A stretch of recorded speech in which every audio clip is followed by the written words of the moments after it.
had a customer call me a few minutes ago. He's needing a 6x6 pretty bad out of some white oak. So this is a perfect candidate right here because it's kind of small.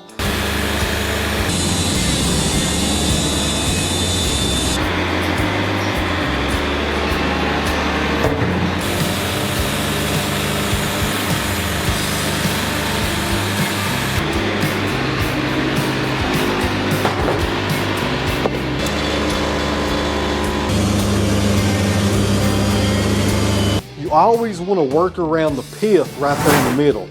You never want to have a situation where the pith is way out here. Mother Nature dictates how this tree is going to react and how it's going to dry.